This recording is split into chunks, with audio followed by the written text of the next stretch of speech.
Welcome to the Within You podcast, an audio companion to my online learning community at www.withinuniversity.com. It's a platform for shared discovery at the intersection of our interior life and our creative expression. Yo soy Viviana Carrasco, a wisdom teacher and transformational guide who is physically usually based out of Fort Worth, Texas. I am here today with a very special guest, Craig Constantine. So in 2019, I took a sabbatical out in Baja in Mexico with an all cohort of women for a week, and we just kind of were witchy. So the community has grown since 2019, and I don't know how many students they have now. They probably had 10,000. Chip Conley, Christine Sperber, but they're a great group of folks who are rewriting what it is to become elder and what retirement means. And, with grown men and me being somewhere past midlife, I don't want to. I'm watching. Here we go. The two of us are going to dance around though. I'm not an elder, but I'm interested in eldering. Exactly. So that's why I'm here. And you're here because I actually had the most wonderful time when we recorded our last conversation in the end of 2020. I appreciate your time. A respected and admired peer. I'm going to push back a little bit to people who might be going like, wow, this guy's awesome. It's like, well, no, I do the same crazy thing that you do, this incredibly hard thing called podcasting. So I know all the struggles and I know how nice it is to have somebody go, yeah, I don't know, let's just dump this platform and go try that one. And that didn't work. Let's try this. And so I think maybe the 10-year ago, Craig would have not been up for, oh, seriously, we're going to switch, or there's all these delays. But having done, the other side of this so many times, yeah, it's hard. So what is taking up most of your time right now? Is it open and curious? Yeah, that's, okay, so there's two things. I've been very particularly trying to do less. My problem, my dysfunction, I put the fun in dysfunction. My dysfunction is that I get too much done. So I can make a list 100 things long and jam through that and exhaust myself in the doing. So I've really, when you say what's taking up my time, a lot of it is me just declining to self-assign all this doing. So I feel like I'm doing nothing, which is, very different for me. But in the actual doing, yes, open and curious is something that I'm like, yeah, we haven't talked since I don't want to say figured this out, but since I realized I had too many bells and whistles on the bus. I feel like I've let go of a number of different initiatives or ideas or things. And what I was left with was this thing that I'm calling open and curious. And to me, it feels more like I didn't make it. I feel more like I realized it was in there already. I don't know if I'm splitting hairs, but. I have a similar experience within university, and the podcast I think is gosh, I should know how long. We're nearing 10 years on the evolution of Love Being Human and the podcast switching from its initial name and brand of turning inward to Within You. And here's what happened for me over the last couple of years, even though it's been there the entire time. The most critical sort of the genesis of everything is begin within. And it's always been there. It's been there throughout the last decade, but it wasn't always clear to me. It was like me looking at my nose without a mirror. You only have one view, like it's the first person story of one's own life, right? So how do you have to work really hard, I think, or be really mindful. How do you not get deluded into thinking that that is the only story that's happening, is the one that I'm experiencing? It's one of many. One of the things that aligns between your work in the world and my work in the world is the pillars around curiosity and compassion. And I didn't read this in your work, but I see it in what you offer. And that's the importance of communities of practice, because I noticed that you offer salons. Yeah. Tell me about the salon. I was looking for a way to, I'm just stupid curious, and I love to have great conversations with people. And I wanted to not have open and curious become this Craig trying to stand at the pulpit and preach to people like, this is how conversation should be done. And I'm trying to figure out I want people to engage, but I don't want them to engage with the project and I'm over here and then they're all on the outside. So I thought, well, what I really want is I want a bunch of people in a room where we're going to sit around and talk about conversation, because I have those conversations with certain friends. And I thought, oh, well, the clever name for that is a salon, that, a gathering of intellectuals or curious people who are going to have these conceptually good arguments and discussions. So I'm like, yeah, I have a friend that I was talking to about it, and he said, I think salon is the perfect idea for that. It's a very commonly used term. So the idea is I have given a presentation where I work with groups of people, like 12 people at a time. They pair up, or I pair up with them if we're an odd number. And we go over different ideas within conversation, but it's all doing. It's like, hey guys, have you thought about this for a couple of minutes? And then like a loud bunch of conversations spring up. And I thought I wanted to take that, which I can only do in person previously. I want to take that and bring that into a virtual space. So it's just a Zoom call. So the salons really were, I felt like I wanted to give more to the people who were supporting the project monetarily. And I wanted to have more cool conversations with them. And despite my efforts to invite people like, look, I have a Calendly, drop in at any time for a random conversation. People don't drop in. So I feel like, all right, I'm going to have to take the step. I'm going to have to literally create the space and say, okay, it's happening at this time on this day. Please join me. So but that's all like Craig building structure. I'm great at that. I don't really feel like that's super clever of me. We don't recognize our gifts. They're like the water around us as fish. I want to hear more about the clarification in your work. Yeah. Through this last period. I should have done my homework to know, like, what did we talk about? I do remember our conversation, because we were really talking about the curiosity part of the dysfunction that makes Craig go. I think back then I was still thinking of myself as someone who is a creator of community. And around the time that you and I talked in 2020, I started reading more about communities. And I realized, oh, I'm not really a community builder. I'm like a tool builder. I like to build the physical space. And I was deceiving myself into thinking that that was enough to make community. So then I realized, all right, if I'm going to do community, I have to do a lot more. And I thought, no, what I really want to do is talk to people. I really want to have these conversations. And I really love seeing people come away from a conversation, not necessarily one with me, but just come away from a conversation with like a new question, or come away with like a new viewpoint, or like I don't know. Like the interesting stuff happens once somebody goes, So I sort of cleaved off the community part of who I would say that I am. I still am the doting parent of a community for podcasters, which I'm not letting go of. I love that thing to death. But generally, I don't tell people that, hey, I build communities, talk to me about, let's build communities. So that felt like I was really setting down a big, like, oh, if I want to do this, I really feel like I should get good at it. And I don't have the time for that. So I kind of set that down. So that's one thing that I really felt like clarified. Oh, now I have time. That happened after I had come up with what I really wordsmithed as my mission about creating better conversation. And I thought, well, communities foster conversation, but these are not the same thing. So if my mission is creating better conversation, I really shouldn't be building popsicle stick bridges. You shouldn't be building communities. I shouldn't be fixing cars or whatever. And we continuously go through this journey, this shedding and building and shedding and building. One of the things that happened for me throughout the period since our last conversation is I was never the kind of person who sort of like, went full stop. I like my naps, I take lots of breaks. But what I shed was the public output. So I've continued, sort of a private practice, taking on clients and nurturing within you. But I'm not as driven posting on this platform or that platform or making sure that people are aware of me.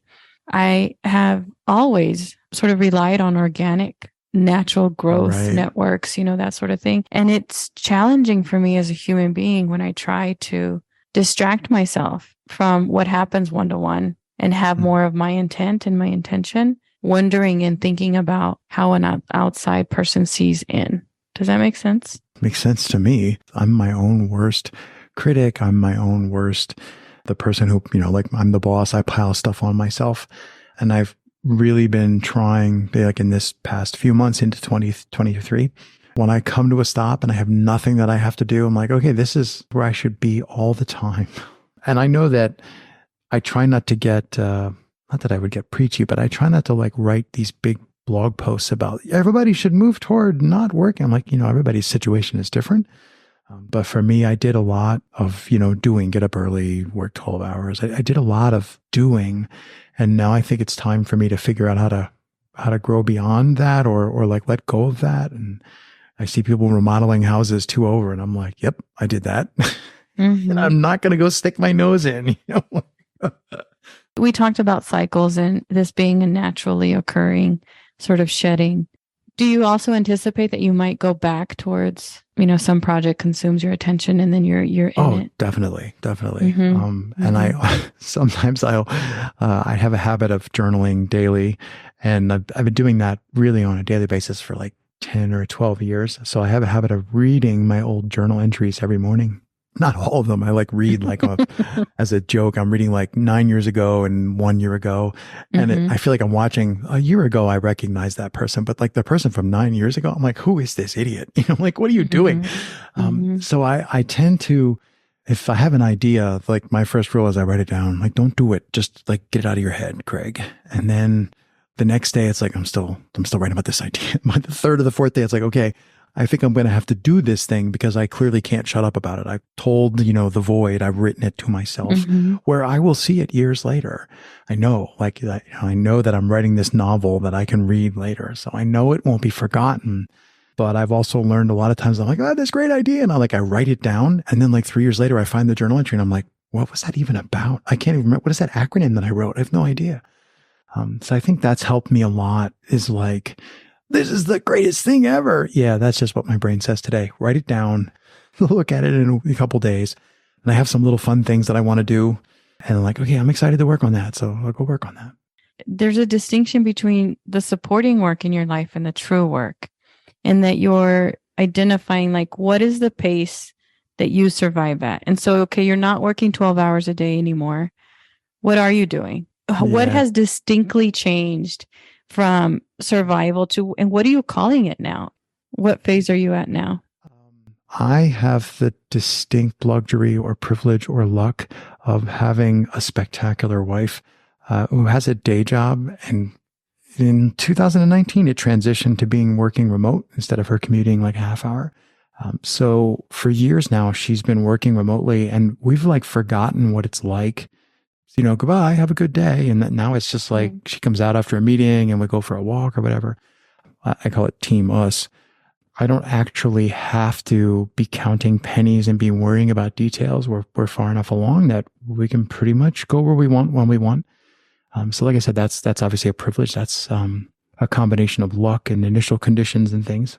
But I really struggled probably for 7 years, 10 years with like letting go of, but I should be making money, not because we really needed money, but I feel like that's a thing. Like you got to do the thing. I started working on the internet long ago. So I'm still a partner in a company. So I do like nerd behind the curtain, making the internet go type work. But when the work comes up, my partners will be like, okay, here's the thing that needs to get done. Like, but there's nobody telling me it has to happen today or tomorrow. So it's very flexible. So most days I'm basically retired is what it looks like. And then I'm like, all right, I have all this time and energy and cool ideas I think are cool. What can I do with that? I definitely spent many decades working and trying to make money, thinking I would have time later to spend the money. And there's like, no, be careful about that. You can't buy back the time. So definitely want to make hay or go play while the sun is shining. So we are in similar stages. And I think you've been married to your sweetheart as long as I've been married to my beloved. Are you on 3 decades yet? Oh yeah. I haven't been married for 3 decades. My wife and I had our first date in 1991. And then we dated for so long. We were both in college. We dated for so long that we decided we wanted to have an anniversary, but we weren't married. So we physically with calendars, found a calendar from the year and like played we knew it was a Friday and we figured the date. So we had this date that we started celebrating as an anniversary. And then we got married much later. We're like, well, we can either wait a whole extra year to get married on that day because it'll be confusing. Or I love this. If you ask my wife the wedding anniversary, neither of us know. We're like, it's sometime around the moon landing. We're not sure. That's really interesting because David and I had the same experience. I think we've had this story shared too before. Yeah. Have we? Yeah, I think we talked about this David and I before. started dating in 89. Yeah. Yeah. 89, So, and our wedding anniversary that we celebrate is April 3rd. But if I were to look at like our church wedding, I think it was in November. That's well, another yeah, reason why I more think you and I time resonate. together than like I've been alive. Like that's the thing that her and I talked about. We're like, we have now been together more than half of our lives. So it's like, oh, no wonder we're so messed up. But one of the things that picking up the mic after such a long time, See, like it's a not being bicycle. in the room, What could possibly it's a go wrong? bicycle, but you have to do it. Craig, you don't know like the mental obstacles, right? Between Yes, I do. this what happening. do you You think do goes on know. in Okay, my? you do know. You do know, which is why you are the best person to. There's the training wheels, Vivian. Do it. One of the things that I think is distinctive about that I recognize in David and I's relationship is that we give each other enough space to both independently grow and then come back together. I Yes. used to describe it as like a helix, like the DNA helix, where Mm. it goes apart and then comes together and goes apart. Like right now, he's fishing. Part of the reason we're in this area, he's an obsessed fly fisherman right now, and he's out on the San Juan having the time of his life. Nice. And I cannot tell you how much I have enjoyed the silence of this sacred space with no human interaction Yeah. and literally just listening to the rain. Like I Mm. am living my best life right now. Yes. I say there are three people in a marriage. Something it's like me, you, and then the us. There's like three people here, and all three people need self-care. Like everybody, all three of us, we all need to make sure that we're spending time. So Craig needs Craig time, my wife needs her time, and then together there's us time. Yes, yes. If people are going like, yeah, my marriage needs help. I'm not a marriage counselor, but there's a great book, which the title escapes me. It's a book about how to conduct a marriage meeting, which my wife and I do pretty much every week. Ooh, say Yeah. more. Let me see if it pops into my head. Unless you want to edit out silence while I look up the name of the book. While you're looking up the name of the book, I'll actually bring up the name of the book that comes to mind. It's called 8 Dates. I've never read it, but the authors are two authors that I respect and follow. Again, I'm not a marriage counselor either, but when I personally distinguish between the need for a man to have respect and a woman to have love, it was like groundbreaking. And the authors of 8 Dates, I think, hit the mark there. Did you find it? Yes, I found it. I was thumb upping in the video. The book that I was thinking of is called Marriage Meetings for Lasting Love. 30 minutes a week to the relationship you've always wanted. I don't know that it's quite all that. It's written by Marcia Berger, Berger. And it's really like there's a lot of anecdotes, and it's a pretty small book, but it provides a structure for how to conduct a 30-minute meeting.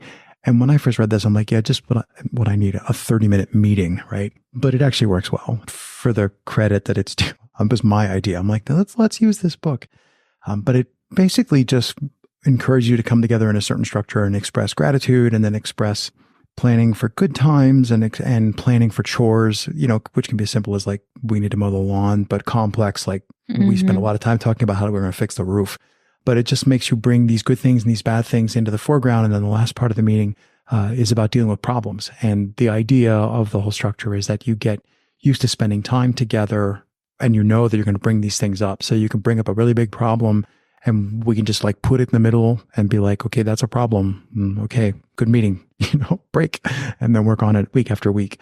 It's something I would recommend. I don't think I've ever recommended that book on recording before, but Marriage Meetings for Lasting Love. Even with the commitment, like literally a marriage license, right? You're joining into contracts together, you still need to go in and out of all the layers. And that's what it sounds like meeting is doing, is like, it doesn't let you get lost in the routine of getting through the day. Yeah. And here's a place where we're putting that third person of us, we're putting that person first. Yeah. Somebody somewhere said, I didn't make this up. Somebody said something like, yeah, the marriage vows on the wedding day, that's not important. What's important is the commitment you make every morning when you wake up. Like, all right, I'm going to do another day. I'm going to, whatever comes up today, it's team us. And it does take a lot of effort to assume positive intent at all times. Like even after all these decades, every once in a while, her or I one of us will catch the other like, hey, you're like assuming that I'm thinking about this, like I'm going to kneecap you when you're not looking. It's like, no, I got your back. Mm-hmm. Absolutely. And that's kind of the thing, that it's a very different kind of relationship, even different than the relationship that one has with one's parents. If it's a good marriage, it's peer to peer, like team us against the world. No, I'm not mad at you. Hand me the arrows faster while we defend the fort, kind of thing. Exactly. Yeah. It took, I don't like that fortunately, metaphor, by the way, though. I don't like that, the war metaphor, the like us four. war. Yeah, I don't I like that, know. but it's a good metaphor. I don't like defense either. It's like open the gate, sit down and eat a meal kind of thing. Yeah. I was married very young and didn't have, outside of the biblical family, like my role models really didn't mentor team, right? When you're raising children, like that's even more critical. Like you're a united front kind of thing, because we have differences of opinion. We have different, but it is like we have to be on the same page and walking side by side down the path, even if one of us runs ahead every once in a while. Yeah. Yeah, that was a tough lesson to learn, but I'll agree with you. It has to be team us first. Yeah. And there is magic in audio, literally. I think so. There is magic in audio. See, Craig, you were just showing the world why you are the perfect person for me to get back on the bike with, right? Yeah. But it's just practice. Like, I mean, okay, everybody says, my God, your voice is awesome. I'm like, yeah, but when I got started in podcasting, I had a friend who's really into music and audio editing. And I said, what do I use? And he said, this mic and this, like, he handed me the gear. He told me what to buy. Mm-hmm. So I happen to be using a mic, which is particularly well suited to my voice. So it's just like all the things, I just like fiddle with it and figure out what works best. But I can't change my voice. Like, this is what it sounds like. But I learned, if I sit down, then I kind of sound a little more like squished. So now I stand when I'm talking and blah, blah, blah. It's just practice. That's where the quotes podcast came from. I wanted to, originally it was supposed to be, remember the 60 seconds a day practice from the podcasting workshop? It started as that. I was going to record 60 seconds on mic. Hello, I'm Craig Constantine. Blah, blah, blah. It started as that. And then I'm like, well, this is nuts. I'm not doing this every day. So I just do them in batches, weeks at a time. How many years has it been running? I think it's 3 years old.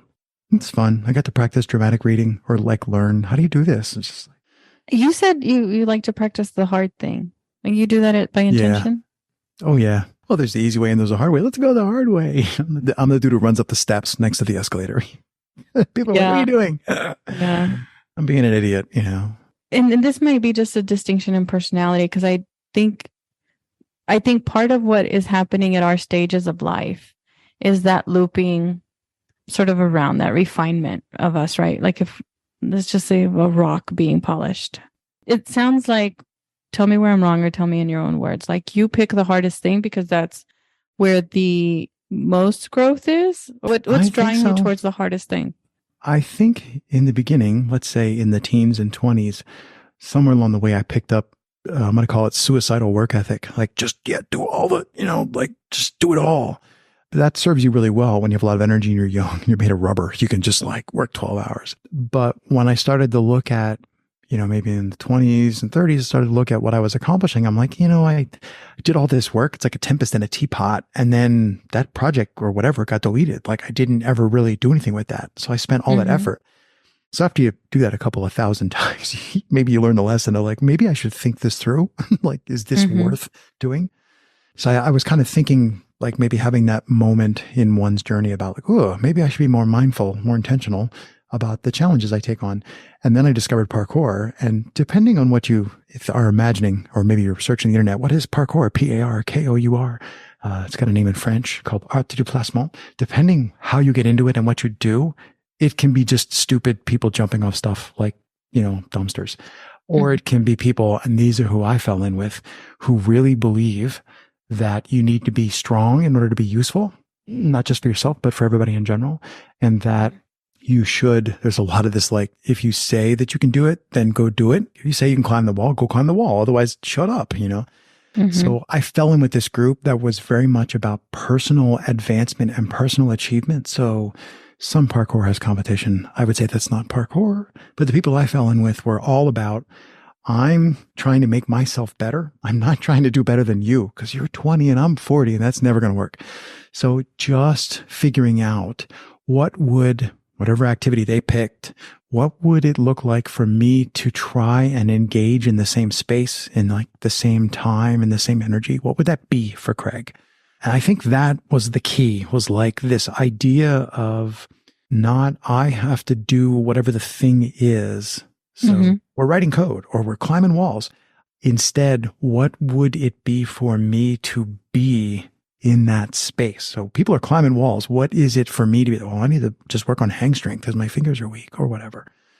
So I think that was like another unlocking, another level for me, was to realize that, yeah, just because I think it's cool and I want to do it, all right, let's do all that work. No, wait, is that thing also really going to be good for me? Is it really going to be good for other people, conceptually or literally around me?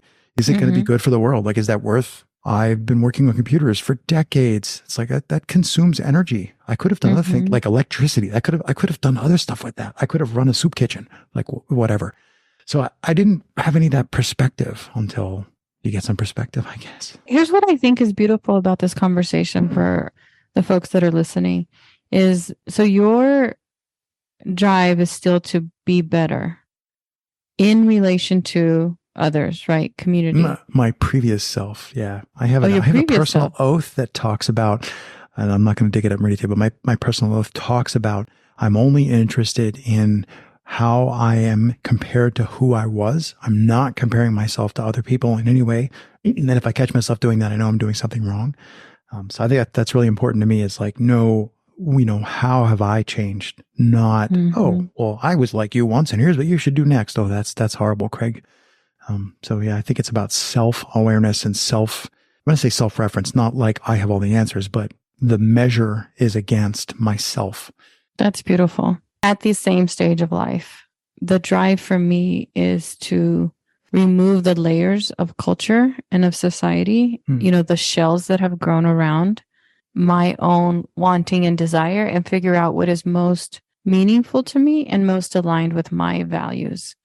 My recent obsession, I joked about David being a fly fisherman, is an ancient pottery. So I have begun to take field trips, get dirt, legivate, or I don't even know how to say it, the dirt, turn it into clay, learn how to coil, learn how to fire, in a fire like they did, in the 1300s, use only ancient pottery methods like paintbrushes with the yucca leaves and pigment from the rocks. And that probably doesn't have any value to anyone else. But I remember as a young girl, my time, my sort of I remember making mud pies and playing in mud and turning dirt into clay.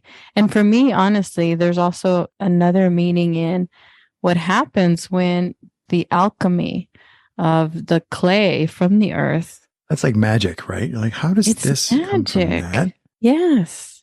And it's never the same. There's also this sort of training that is happening, because how often do you replicate a fire exactly? There's no recipe to this. You're experimenting and experimenting and experimenting and learning from your own experience. And honestly, I think one of the things that I had noted that I wanted us to talk about is, and this is leading into it, is my activity and actions and vocation are around transformation through experiential practice. It's hard as crap. Even this is an experiential practice, because I haven't picked up the mic in a couple of years, but there's no way for me to do it again without doing it again. You got to do the thing. So communities of practice, like you talked about the community you fell into, that leads me to, and I'm saying this to you as a listener, look at your communities of practice. Look at the 5 people you spend the most of your time with. Can't see Craig, but Craig is nodding his head, so he's agreeing with me.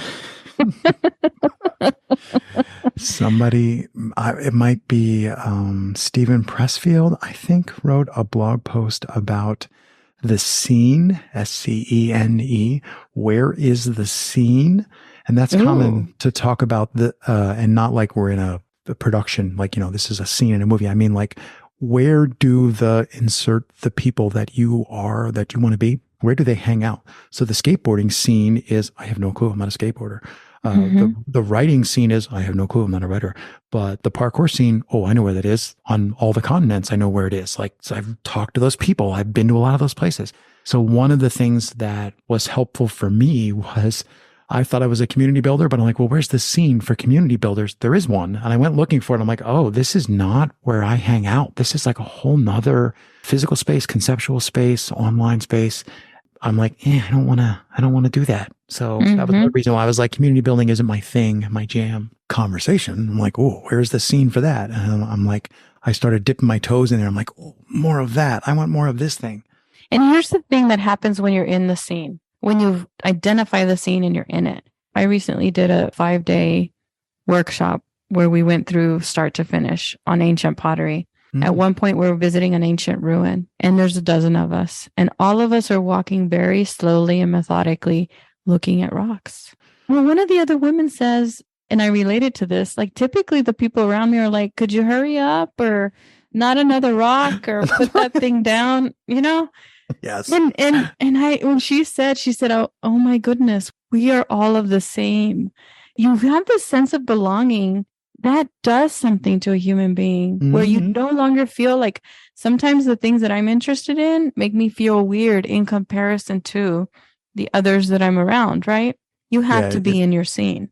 You have to know that there is a scene for you. I love that. It's not, again, I have no cool ideas. I'm just a sponge. I think that comes from Stephen Pressfield. I'm hoping people know who Stephen Pressfield is. And if you don't, you should look Stephen Pressfield up and Google the scene. You and I were very active. It's one of the things that we did together. I do note that. Yes, that was in community building. What was it, akimbo or was it called something else? It was called Forward Link.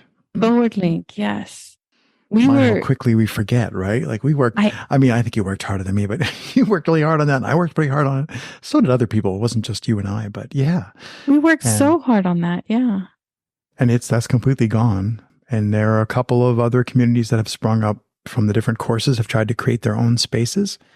And I think what I did was a little different than making a space that was conceptually based on a course. I don't know if we want to unpack all that, but I kind of built a thing and I said, hey guys, I made this. And a bunch of people, like 50, 60 people jumped right away, took that generous first leap. And that was the core group. And it's grown slowly since then. It's still not a huge thing. But it's like, I love it. I go in there every once in a while and it's like somebody has a question. It's all about podcasters and like nuts and bolty nerdy podcaster stuff. Like we're talking about microphones and strange sounds and, audio editing. And it's just enough that like I can find my people kind of thing. That's the beautiful thing about the walls coming down around geography. Yeah. Mm-hmm. And that's one of the positive impacts that I see in the pandemic and over the last 2.5, 3 years now. I'm hoping that there's less isolation for folks who don't have that scene within their arm's reach or see those people with their physical eyes. Like they can go looking for them. At least you can get a taste for it. You can like, oh, the scene is there. It's like, I understand. I can see it. I can hear it. Even if you can't, like I'm not a potter, but I'm kind of guessing you can't really experience pottery through videos. But at least you can go like, there it is. It's a thing. Now all I have to do is get my butt to, whatever state. We just get this idea of I can interact with these things if I want to, if I'm willing to deal with I've been like standing on a railing, not very high, but 10 feet off the ground and have people walk up to me who are younger than me and go, yo, sir, how old are you? You should know better. That's dangerous. And then I usually, while balancing on the railing, I just say, yeah. And you talking to me and distracting me makes it much safer. James P. Carse, C-A-R-S-E. He wrote, the book was called Finite and Infinite Games. And he talks about play the way that children do it normally. This joyful play thing is we're playing to figure out how we can keep playing. So if we're doing some screwball game, whether we're 12 or 12, if we're doing some screwball game and it's too easy, somebody will add a rule. Oh, well, now you can only use one hand when you go into the, it just gets harder and harder, not because we want anybody to like be unable to do it, but we want to make this go on. How can we change this strange game called tennis so it plays forever? And that happens a lot in parkour. They invent these activities that are like, what are we doing? We're trying to like shuttle cliff bars upstairs by, the only way you can move a cliff bar is if you're on somebody's back and you're holding the cliff bars in your hands while they carry you piggyback style, like these, and you're like, what the, what are you doing? But it just becomes this like melange of energy and people and fun. And that's when you said childlike and joyful, I'm thinking of this infinite game thing. So if people haven't ever heard the idea of finite versus infinite games. It reminds me of and I don't know who said it, but about the conversation around the journey being about the journey and not the destination. There's a lot of commencements that are happening right now. We're in the middle of May.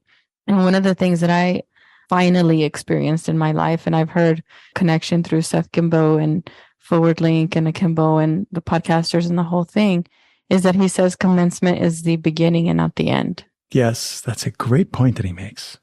Yeah, he shows up near the end of pretty much every one of the courses, and they say, "Okay, commencement call." And everybody, all these people show up like, "This is great," and he's like, "Okay, this is the beginning. This is not you're done. Now you can go on and start." Thing at the end, whatever you think that thing isn't giving you the meaning. Right. It's not producing the thing. We are each as much a product of the environment that we're embedded in as we are like a self-created thing, which I think was the second thing that I wanted to mention before I mentioned Carson, infinite versus finite games. And the other thing is I regularly, because I practiced this, took me a while to learn the habit. I walk outside, I'm like, if this is a Kurt Vonnegut quote, if this isn't nice, I don't know what is. Like, like, look, a house, like with a roof. Right, running water. This is nice, yes. So I try to reset the hedonistic adaptation. That's it. Hedonistic adaptation. The only way to shatter that is to like go sweat somewhere and be like, well, this is hot, or like, it's not the same to look at like there was just a ridiculous heat wave in India for this time of year. And I saw the news and I'm like, yeah, okay, that sounds really hot. But until like I was once in France and they had a heat wave and I was there and I was like, okay, this is way worse than reading this temperature on my computer screen in my air conditioned house. So it's really important to like go into, and everybody's going to have a different experience, but whatever it is for you that you think is just like, this is okay. Like try to figure out how to get a perspective on that. So you can be like, no, this is actually really nice. And when you find things that are like, but there's this part of it I don't like, and it could be, debt that you're under or a relationship or mental problems, you need help. When you find a thing that's like, okay, that's actually not good. I don't like that. Don't ignore it. Don't just be like, but everything else is great. So I'm going to live with this problem. I did that to myself. My problems are small scale, I think, on the grand scheme of things, but I would just be like, I don't like this, but the rest of it's great. So I'm just going to keep doing what I'm doing. And I eventually realized it's like, no, if there are things that are wrong, if you don't like your job or you don't like the education you got or where you live, or like you need to work to figure out, what would be better for, for each of us, what would be better for us, ourselves. And then that's hard work. I'm going to move, or I'm going to change countries, or I'm going to, I don't know. That is literally the work that I feel like happens within my community and within the people that I work with. And the way that we do it, what I've seen happen over the last 10 years is someone will come to me and say, I need to make a decision. And let's take a common one. Do I stay or do I go? Like, is this marriage worth staying in, or should I call it quits? It's never about that first. It's about you. Then that's why I say begin within. Where are you not honoring what you want and what you need to do? And how can you take small steps to even figure out what is it that brings you joy? What is it that you enjoy? When are you curious? It's almost like a relearning, because your brain focuses on negative. It's got this aversion to danger, aversion to change, aversion to uncertainty. So you have to trick it. There's always a smaller, tinier step. And going back to, because this hedonist adaptation is very tricky. My husband and I overland, which means we dry camp. And we actually had an opportunity to do that while we were in Arizona for this pottery thing. And, we've got our own water, we've got solar, we've got, I've got this hole in the ground where I do my business. After 3 or 4 days of, the mattress is as comfortable as it can be in a tent, but coming back to a home with a shower and a bed. Hot water. Right. Turn this tap and hot water just comes out. What? Exactly. Not having to worry about the battery on because we don't have a cooler. We have like a fridge called a Dometic or something, because, ice turn melts and then it's messy. Resetting our hedonistic adaptation, you don't even realize that it's happened to you. You ignore, again, your brain filters out information. You'll ignore 97% of what's going on around you because your brain is used to it. So fascinating. Craig, is there anything that we haven't talked about that you wanted to touch on? Nope. I want to thank you for your time and for your patience and compassion. You're very welcome. It was my pleasure. Thank you so much. And if you're listening to us and you're interested in building your inner skills, or you're looking for some form of mentorship as you move through your own transformational change, kind of like the ones that Craig and I have shared with you, I want to invite you to connect in a deeper way.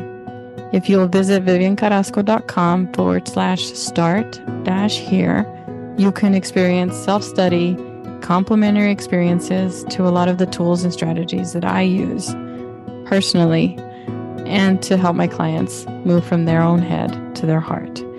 You can schedule a conversation with me directly at viviancarrasco.as.me. And that is the Within You podcast.